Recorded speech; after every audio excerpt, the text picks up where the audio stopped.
нас сейчас в повестке дня очень актуальный и самый такой значимый вопрос – это ратификация соглашения с узбекским государством относительно делимитации границ.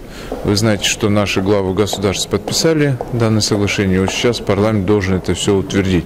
И сейчас просто у нас такой период, президентские выборы, депутаты многие ездят по своим избирательным округам, и поэтому здесь немножко сейчас трудновато до президентских выборов собрать кворум. Но завтра, я думаю, уже будем собираться.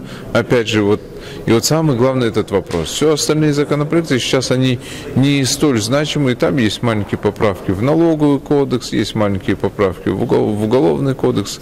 То есть, как бы это обычная рабочая жизнь, она идет и продолжается, поправки в различные законодательства. Но вот, как я отметил, самый значимый на сегодняшний день это вот этот вопрос.